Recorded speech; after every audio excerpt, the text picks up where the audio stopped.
نحمده ونصلي على رسوله الكريم اما بعد فاعوذ بالله من الشيطان الرجيم بسم الله الرحمن الرحيم رب اشرح لي صدري ويسر لي امري واحلل عقدة من لساني يفقهوا قولي رب زدني علما اللهم فقهنا في الدين اللهم انا نسألك حبك وحب من يحبك والعمل الذي يبلغنا حبك اللهم انی اسألک الثبات فی الامر والعزیمة علی الرشد واسألک شکر نعمتک واسألک حسن عبادتک واسألک قلبا سلیما واسألک لسانا صادقا واسألک من خیر ما تعلم واعوذ بک من شر ما تعلم واستغفرک لما تعلم انک انت علام الغیوب اللہم ارزقنا اخلاص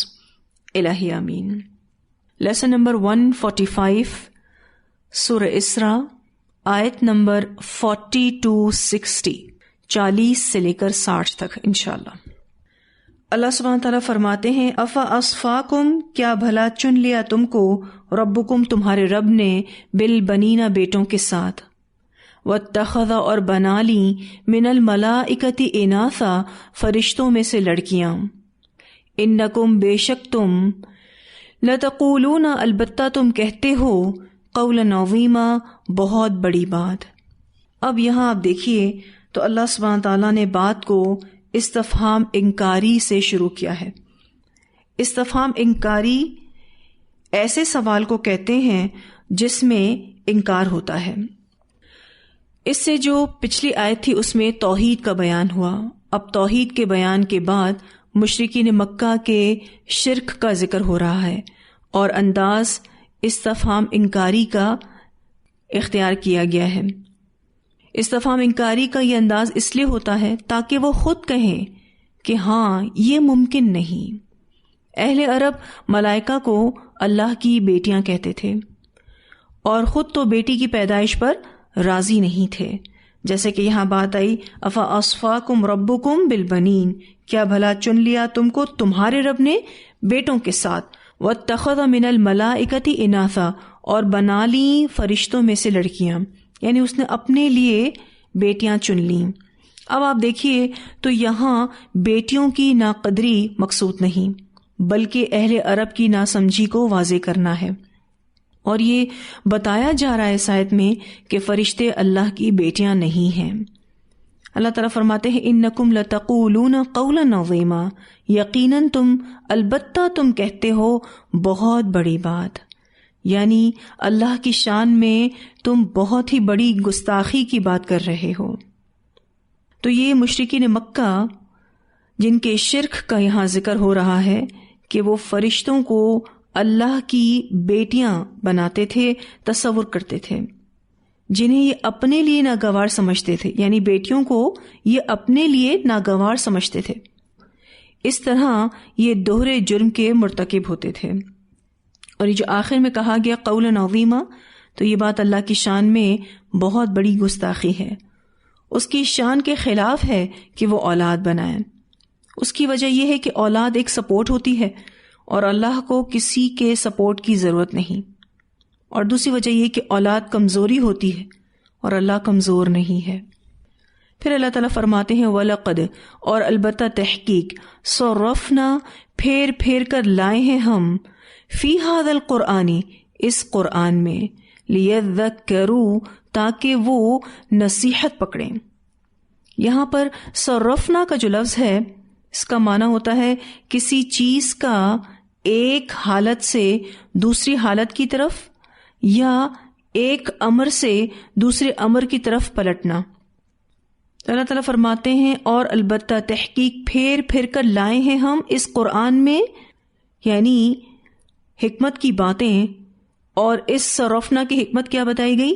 لیذکروا تاکہ وہ نصیحت پکڑیں۔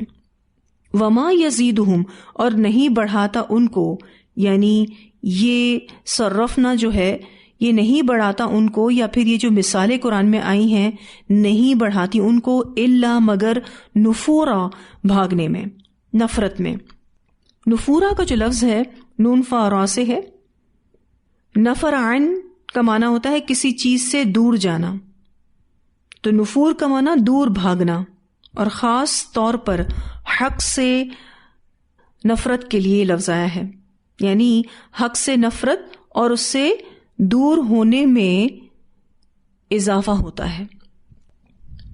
اب اللہ سبحانہ تعالیٰ اس آیت میں فرماتے ہیں کہ اس قرآن میں اللہ تعالیٰ نے احکامات، مثالیں، پھر اسی طرح سے دلائل، آیات، حکمتیں، پھر یہ کہ وعید اور خوشخبریاں پھر کر لاتے ہیں تاکہ انسان نصیحت حاصل کرے۔ یعنی قرآن میں ایک بات کا مختلف طریقوں سے بیان ہوا ہے۔ اور صرفنا کی حکمت کیا بتائی گئی؟ لیذکروا، کیونکہ آپ دیکھیے کہ انسان کا مزاج اور سوچ اور حالات بدلتے ہیں، تو قرآن پھر اس کو انہی کے مطابق سمجھ میں آتا ہے۔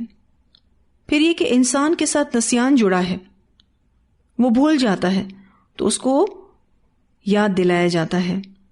یعنی جو بار بار قرآن پاک میں ایک ہی بات کو مختلف انداز میں کیا جاتا ہے، وہ کیوں کیا جاتا ہے؟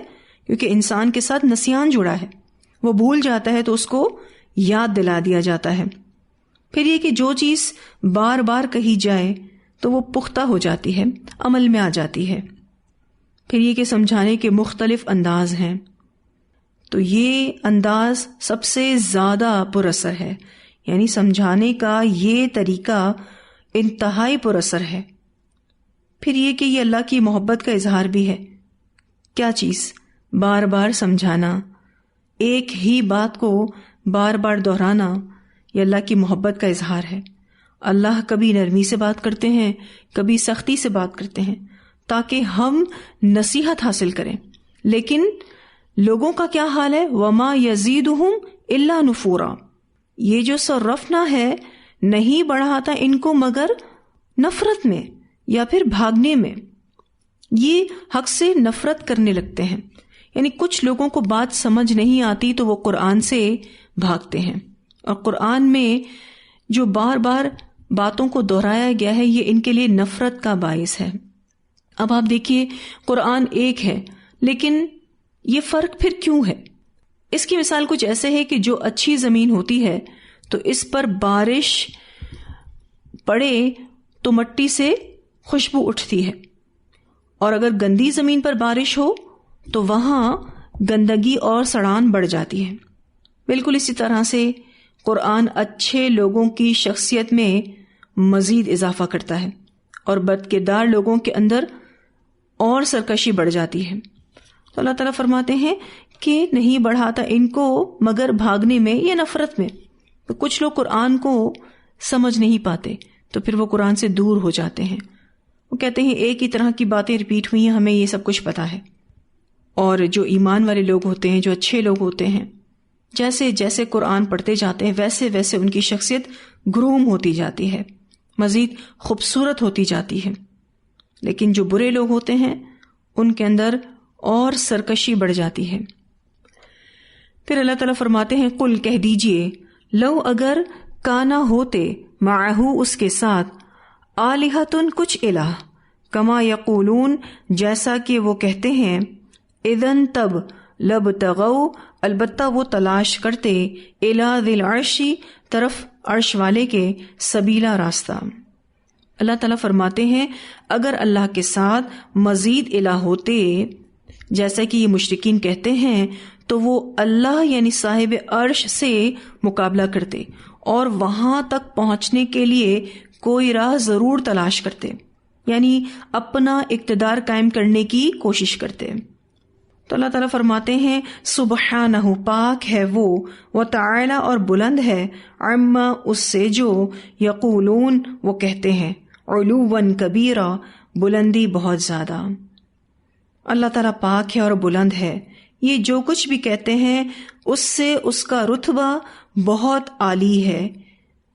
اب آپ دیکھیے کہ جیسے دنیاوی بادشاہ آپس میں لڑتے ہیں، اگر اللہ تعالیٰ کے ساتھ بھی کوئی الہ ہوتا تو وہ اللہ تعالیٰ سے برتری حاصل کرنے کی کوشش کرتا، اللہ سے مقابلہ کرتا، وہاں تک پہنچنے کی کوشش کرتا، کوئی نہ کوئی راہ ضرور تلاش کرتا، اپنی پاور کو شو کرتا، اپنا اقتدار قائم کرنے کی کوشش کرتا۔ لیکن کائنات کتنی منظم ہے، الحمدللہ۔ یہ منظم کائنات کس بات کی دلیل ہے؟ کہ اللہ ایک ہے۔ اور پھر اللہ سبحانہ تعالیٰ کا یہ کہنا کہ اللہ تعالیٰ کی ذات ان تمام بیہودہ خیالات سے بہت بلند اور بالا ہے، یعنی اللہ تعالیٰ شرک سے پاک ہے۔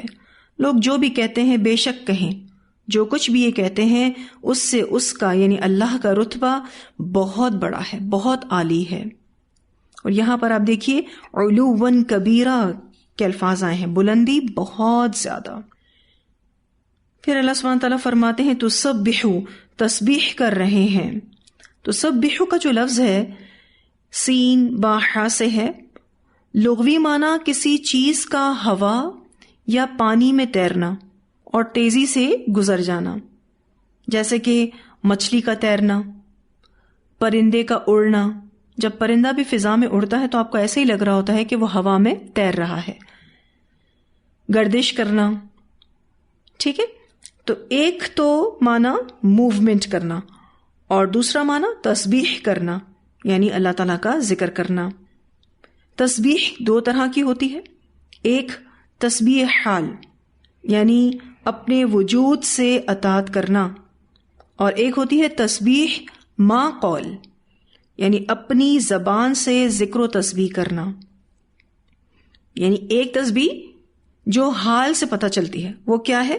اپنے وجود سے اطاعت کرنا، اور ایک تسبیح جو انسان کہہ کر کرتا ہے یا دوسری مخلوقات کہہ کر کرتی ہیں وہ کیا ہے؟ اپنی زبان سے ذکر و تسبیح کرنا۔ اللہ تعالیٰ فرماتے ہیں تسبحوا، تسبیح کر رہے ہیں، لہ السماوات السبع، اس کے لیے ساتوں آسمان، والارض اور زمین بھی، ومن فیہن اور جو ان کے اندر ہے، وَإِنْ اور نہیں، من شیء کوئی چیز، الا مگر، یسبح تسبیح کر رہی ہے، بحمدہ ساتھ اس کی حمد کے، ولیکن اور لیکن، لا تفقہون نہیں تم سمجھتے، تسبیحہم ان کی تسبیح کو، تم ان کی تسبیح کو نہیں سمجھ سکتے کیونکہ ان کی زبان تمہاری زبان سے مختلف ہے۔ انہو بے شک وہ، کانا ہے، حلیمن نہایت بردبار، حلم والا، غفوراً بہت بخشنے والا، یعنی وہ اپنی نافرمانی کرنے والوں کو فوراً سزا نہیں دیتا بلکہ مہلت اور ڈھیل دیتا ہے۔ اب اس آیت میں کیا بات ہو رہی ہے؟ سب سے پہلے تو اللہ تعالیٰ فرماتے ہیں کہ تسبیح کر رہے ہیں اس کے لیے ساتوں آسمان اور زمین بھی اور جو ان کے اندر ہے۔ جیسا کہ میں نے آپ کو بتایا کہ یہ لفظ سبح کا معنی کسی چیز کا ہوا یا پانی میں تیزی سے گزرنا ہے۔ پھر یہ لفظ کسی کام کو سرعت کے ساتھ انجام دینے کے لیے استعمال ہونے لگا، یعنی تیزی کے ساتھ کسی کام کو کرنے کے لیے یا کمفرٹیبلی کسی کام کو کرنے کے لیے استعمال ہونے لگا۔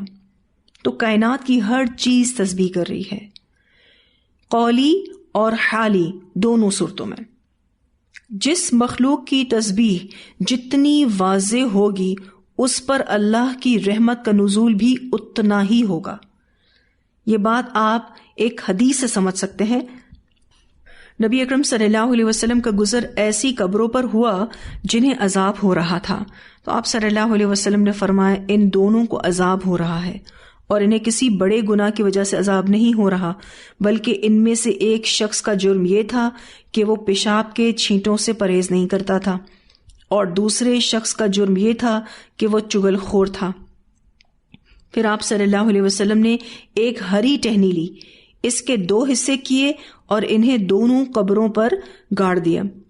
صحابہ رضی اللہ عنہم نے پوچھا، اے اللہ کے رسول صلی اللہ علیہ وسلم آپ نے ایسا کیوں کیا؟ تو آپ صلی اللہ علیہ وسلم نے فرمایا، جب تک یہ شاخیں خشک نہ ہوں گی شاید ان دونوں کے عذاب میں تخفیف رہے۔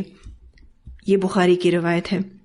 یعنی ہری ٹہنی کی تسبیح سوکھی ٹہنی سے زیادہ مؤثر ہے، اس لحاظ سے رحمت کا نزول سوکھی ٹہنی سے زیادہ ہے۔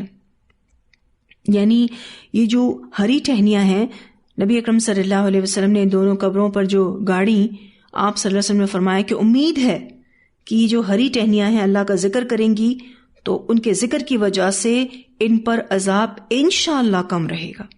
ایک امید کا اظہار کیا، یعنی ہری ٹہنیاں ذکر کرتی رہیں گی تو عذاب قبر میں تخفیف کی امید ہے. تو یہاں آیت کے پہلے حصے میں یہی بتایا جا رہا ہے کہ کائنات کی ہر چیز تسبیح کر رہی ہے، سب اسی کے مطیع ہیں، یعنی اللہ کے مطیع ہیں، اور اپنے اپنے انداز میں اس کی تسبیح اور تحمید میں مصروف ہیں، کیونکہ ہم ان کی تسبیح کو سمجھ نہیں سکتے. سورہ صاد کی آیت نمبر 18 میں اللہ سبحانہ تعالیٰ فرماتے ہیں اِنَّا سَخَّرْنَا الْجِبَالَ مَعَهُ يُسَبِّحْنَ بِالْعَشِيِّ وَالْإِشْرَاقِ، کہ داؤد علیہ السلام جب زبور پڑھا کرتے تھے تو ان کے ساتھ ساتھ پہاڑ بھی تسبیح کرتے تھے، اور یہ صبح اور شام اللہ تعالیٰ کی پاکی بیان کرتے ہیں.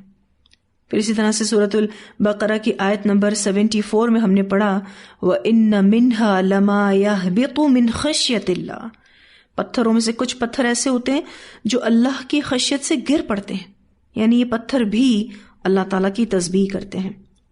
پھر اسی طرح سے بخاری کی روایت میں آتا ہے صحابہ کرام رضی اللہ عنہم بیان کرتے ہیں کہ وہ رسول اللہ صلی اللہ علیہ وسلم کے ساتھ کھانا کھا رہے تھے کہ انہوں نے کھانے کی تسبیح کی آواز سنی، یعنی یہ جو کھانا تھا وہ بھی تسبیح کر رہا تھا.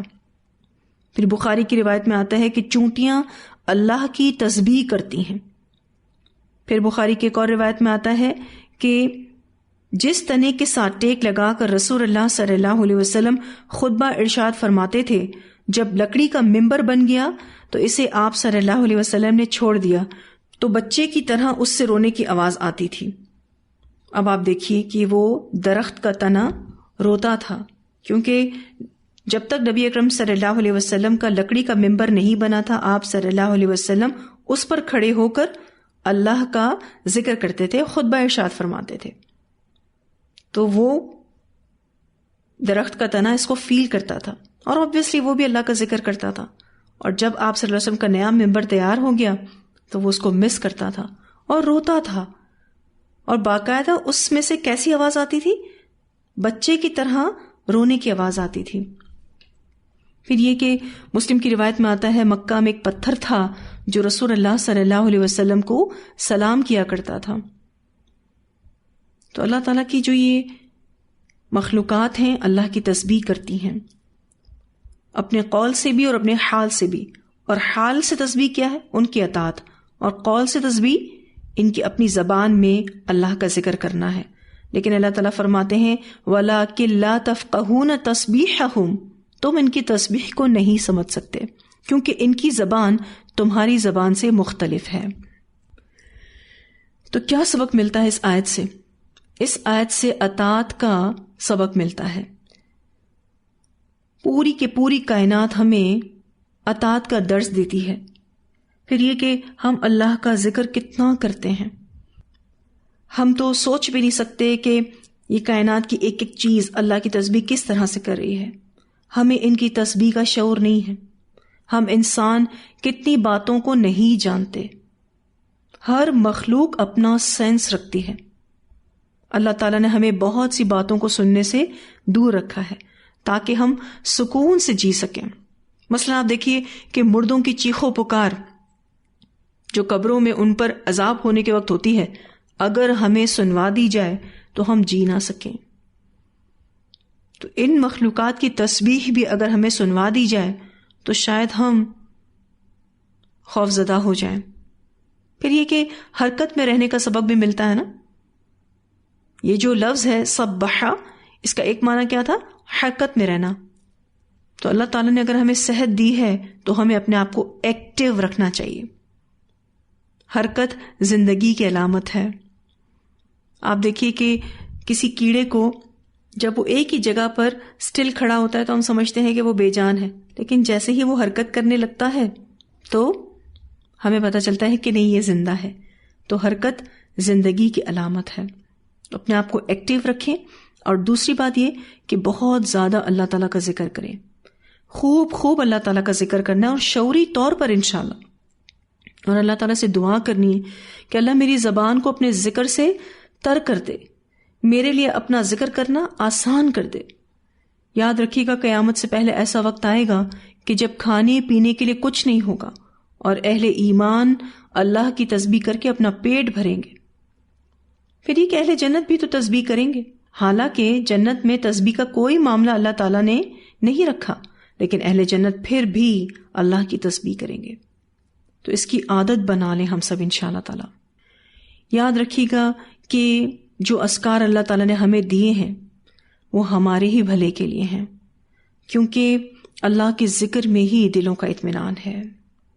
قرآن پاک میں اللہ تعالیٰ فرماتے ہیں الا بذکر اللہ تطمئن القلوب، خبردار سن لو. یہ ایک طرح کی وارننگ بھی ہے، ایک طرح کی تنبیہ ہے، ایک طرح کی اناؤنسمنٹ ہے کہ دیکھو اللہ کے ذکر میں ہی دلوں کا اطمینان ہے. یہ اطمینان، یہ سکون کسی دکان پر نہیں ملتا. تو ہم سب نے اللہ تعالیٰ کا بہت زیادہ ذکر کرنا ہے. ایک ہوم ورک آپ سب اپنے پاس لکھیں گے کہ 1 ہفتے تک کا آپ نے ٹائم ٹیبل مینٹین کرنا ہے، جس میں آپ جو اذکار کرتے ہیں اس کی کنفرمیشن لکھیں گے. یعنی آپ کچھ کالمز بنا لیں اور اس میں صبح و شام کے اذکار، پھر اسی طرح سے نماز کے بعد کے اذکار، رات کے اذکار، ٹھیک ہے، یہ آپ کالمز کے اندر لکھیں. پھر اسی طرح سے کچھ نوافل عبادتیں ہیں جس میں اشراق، چاشت، تہجد، اور اگر آپ کوئی ایکسٹرا ذکر بھی کرتے ہیں جیسے لا الہ الا اللہ 100 مرتبہ، سبحان اللہ 100 مرتبہ، اللہ اکبر 100 مرتبہ، الحمدللہ 100 مرتبہ، لا حول ولا قوت الا باللہ 100 مرتبہ، جو بھی آپ ایکسٹرا ذکر کرتے ہیں تو اس کا بھی ایک کالم بنائیں اور پورا ہفتہ آپ اس کو فل کریں گے. ٹھیک ہے؟ اور یہ نیکسٹ ویک مجھے سارے اسٹوڈنٹس کا پیپر چاہیے. کوئی یہ نہ کہے کہ ہم ہوم ورک کرنا بھول گئے. ٹھیک ہے جی؟ یہ لازمی طور پر ہوم ورک سبمٹ ہوگا. آپ کو ایسا لگتا ضرور ہوگا کہ یہ اذکار بہت زیادہ ہیں، لیکن اگر آپ ان اذکار کو کرنے کا ٹائم نوٹ کریں نا تو آپ کو حیرت ہوگی. جیسے کہ صبح کے اذکار ہیں، اگر آپ خود کو ٹکا کر ایک جگہ پر بیٹھ کر اس کو پڑھ لیتے ہیں آپ کو زیادہ سے زیادہ 5 سے 10 منٹ کا وقت لگے گا. اس سے زیادہ ٹائم نہیں لگے گا، کیونکہ اگر آپ کی زبان پر یہ اذکار رواں ہیں تو آپ 5 سے 10 منٹ میں اس کو کمپلیٹ کر لیں گے. تو کوئی بہانہ ہم نہیں بنائیں گے انشاءاللہ تعالی. خود سے کہیں کہ میں اللہ کے ذکر کے بغیر نہیں چل سکتی. ٹھیک ہے؟ آپ میں سے کتنے ایسے اسٹوڈنٹس ہوں گے، کتنے ایسے اسٹاف ممبرس ہوں گے جو مدرسے کسی نہ کسی کنوینس کے ذریعے آ رہے ہوں گے، کسی نہ کسی سواری کے ذریعے آ رہے ہوں گے، اور اگر ان سے کہا جائے کہ آپ بغیر سواری کے مدرسے پہنچے تو وہ یہی جواب دیں گے کہ ہم سواری کے بغیر تو مدرسے پہنچ ہی نہیں سکتے، یہ ناممکن ہے. تو ہم سب اللہ کے ذکر کے بغیر بھی نہیں چل سکتے. یہ بات ہمیں اپنے آپ کو کہنی ہوگی. یہ جو ہم کمپرومائزز کرتے ہیں نا وہ دین کے معاملے میں ہی کرتے ہیں کہ ابھی میں تھک گئی ہوں اور میں ویسے ہی بہت عبادتیں کر لیتی ہوں اور میں قرآن بھی تو پڑھ ہی لیتی ہوں، تو میں اگر ذکر نہیں بھی کرتی تو چلے گا. نہیں چلے گا. ٹھیک ہے؟ تو ہم نے اپنے آپ کو یہ بات کہنی ہے کہ ہم اس دین کے بغیر، اس دین کے کام کے بغیر، ان اذکار کے بغیر نہیں چل سکتے. تو انشاءاللہ تعالی یہ ہوم ورک کرنا ہے سب نے، اور اس کو نیکسٹ ویک سبمٹ کرنا ہے. کوئی ایکسکیوز مجھے نہیں چاہیے. ٹھیک ہے جی؟ آپ نے دیکھا ہوگا جب آپ اللہ کا ذکر کرتے ہیں کتنی پرابلم سے آپ بچ جاتے ہیں، اور باقاعدہ اللہ تعالیٰ آپ کو یہ احساس دلاتا ہے کہ یہ اللہ کے ذکر کی وجہ سے میں بچ گئی. ابھی ریسنٹ میرے ساتھ بھی کچھ ایسا ہوا کہ مجھے ایسا لگ رہا تھا کہ اگر میں نے یہ صبح کے اذکار نہ کیے ہوتے تو لازمی بہت بڑا نقصان ہو جاتا. اور یہ بات پوری یقین کے ساتھ ہم کو کرنی ہے. اور آپ دیکھیے نا، جب ہم اللہ تعالیٰ کا ذکر کرتے ہیں تو ہم کتنی زیادہ ریلیکسڈ ہوتے ہیں. کوئی مشکل آ جاتی ہے اور ہم اللہ پر مان کرتے ہوئے کہہ دیتے ہیں انشاءاللہ ہم کریں گے، اللہ پر بھروسہ کرتے ہوئے، اس کا نام لیتے ہوئے کہ اللہ تعالیٰ آپ ہماری مدد کریں، اور پھر وہ کام اللہ تعالیٰ آپ سے کروا دیتا ہے.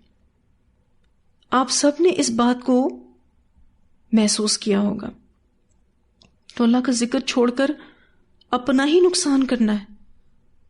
اہل جنت بھی ایک حسرت کریں گے کہ دنیا میں یہ وقت بھی کیوں اللہ کے ذکر کے بغیر گزارا.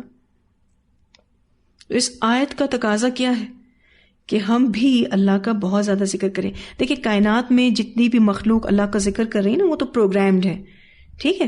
ان کو تو اللہ تعالیٰ نے بنایا ہی ایسا ہے کہ وہ اللہ کا ذکر کرتی رہتی ہیں، اللہ کی فرما برداری کرتی رہتی ہیں. لیکن یہ جو انسان ہے نا، جب یہ ذکر کرتا ہے تو پورے شعور کے ساتھ اور اپنی مرضی سے کرتا ہے، اپنی خوشی سے کرتا ہے، دل کے ارادے سے کرتا ہے. اسی وجہ سے آپ دیکھیے اس کا اجر بھی ہے اور بے شمار اذکار ہیں الحمدللہ. آپ دیکھیے تو جب آپ صبح اٹھتے ہیں تو ذکر ہے، آپ صبح کے اذکار کرتے ہیں، اور پھر یہ جو 5 ٹائم کی نمازیں ہیں اس کے بعد جو آپ اذکار کرتے ہیں. ان اذکار میں ایک چیز نوٹ کر رہی تھی کہ کتنی بار ہمیں الحمدللہ سورہ اخلاص، سورہ فلق اور سورہ ناس پڑھائی گئی.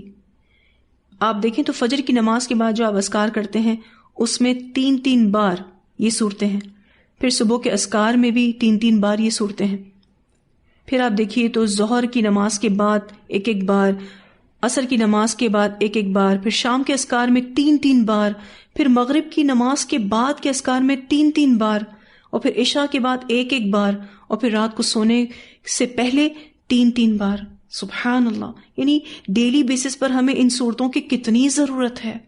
اس سے پتہ چلتا ہے کہ ہم بہت زیادہ فتنوں میں مبتلا ہو سکتے ہیں اگر ہم نے اللہ کے ذکر کا یہ قلعہ اپنے ساتھ نہ رکھا، یہ حفاظت اپنے ساتھ نہ رکھی، تو ہم ایک نہیں کئی فتنوں میں مبتلا ہوں گے، ہم ایک نہیں کئی پرابلمز دیکھیں گے. تو کبھی اپنے آپ کو گرانٹ نہ دیں کہ آج میں تھکی ہوئی ہوں تو میں ذکر چھوڑ دوں. نہیں، یہ جسٹ شیطان ہمیں دل میں ڈالتا ہے کہ ابھی تم تھک گئی ہو اور تم ذکر نہیں بھی کرو گی تو کوئی بات نہیں، چل جائے گا. آپ نے خود کو گرانٹ نہیں دینی. اور میں یہ عادت ڈیولپ کرنا چاہ رہی ہوں، اس لیے میں یہ ہوم ورک دے رہی ہوں اور آپ پر میں نے اس کو لازم کیا ہے.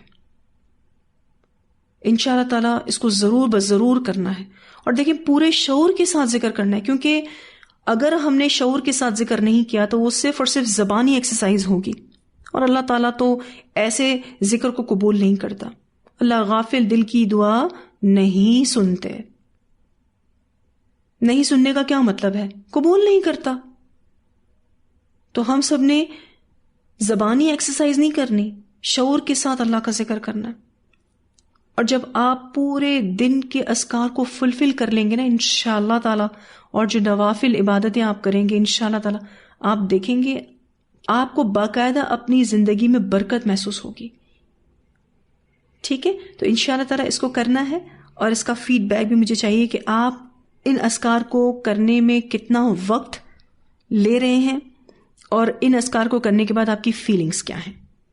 ٹھیک ہے انشاءاللہ تعالیٰ. اچھا، یہ تو میں نے آپ کو 1 ہفتے کا ہوم ورک دیا ہے تاکہ آپ اور میں اس کی عادت بنا سکیں، ٹھیک ہے نا. لیکن یہ پوری زندگی کرنے والا کام ہے، ٹھیک ہے. اور جب آپ کچن میں کام کر رہے ہیں یا آپ اپنے دنیاوی کچھ بھی کام کر رہے ہیں، اور اگر آپ کی زبان فارغ ہے تب بھی کیا کرنا ہے؟ تب بھی اذکار ہی کرنا ہے. ٹھیک ہے، یہ اذکار کی وجہ سے انشاءاللہ کل بہت زیادہ بینیفٹ پائیں گے آپ انشاءاللہ.